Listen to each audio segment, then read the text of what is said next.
बिस्मिल्लाहिर्रहमानिर्रहीम। अस्सलामु अलैकुम वरहमतुल्लाहि वबरकातुहू।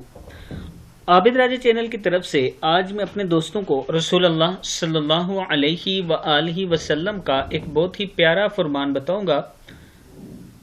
एक दिन रसूलुल्लाह सल्लल्लाहु अलैहि वआलिहि वसल्लम ने हज़रत आयशा सिद्दीक़ा रज़ी अल्लाह तआला अन्हा से फरमाया, जो जी चाहे मांगो। हज़रत आयशा सिद्दीक़ा ने अर्ज की, वो राज बताइए जिससे तमाम गुनाह माफ हो जाएं।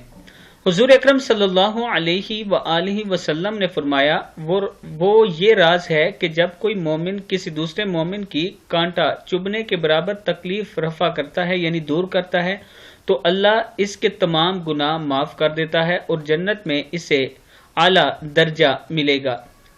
जब सहाबा इकराम को ये मालूम हुआ तो वो बेहद खुश हुए, लेकिन हजरत अबू बकर सदीक रजी अल्लाह ताला अन्हो ने रोना शुरू कर दिया। सहाबा इकराम को ताज्जुब हुआ। उन्होंने पूछा, आप क्यों रोते हैं? हजरत अबू बकर सदीक रजी अल्लाह ताला अन्हो ने जवाब दिया, मैं इसलिए रोता हूँ कि जब दूसरों का दुख दूर करना गुनाहों की माफी और जन्नती होने का जरिया बन सकता है तो इन लोगों का क्या हश्र होगा जो दूसरों को दुख पहुंचाते हैं। अब इस पर आप दोस्तों ने गौर करना है कि अगर आप किसी का गम दूर करेंगे तो आपको जन्नत मिलेगी और अगर आप किसी को गम देंगे तो फिर क्या हश्र होगा, ये आप खुद सोच लेना। इस वीडियो को आपने आगे जरूर शेयर करना है। अस्सलामु अलैकुम वरहमतुल्लाहि वबरकातुहू।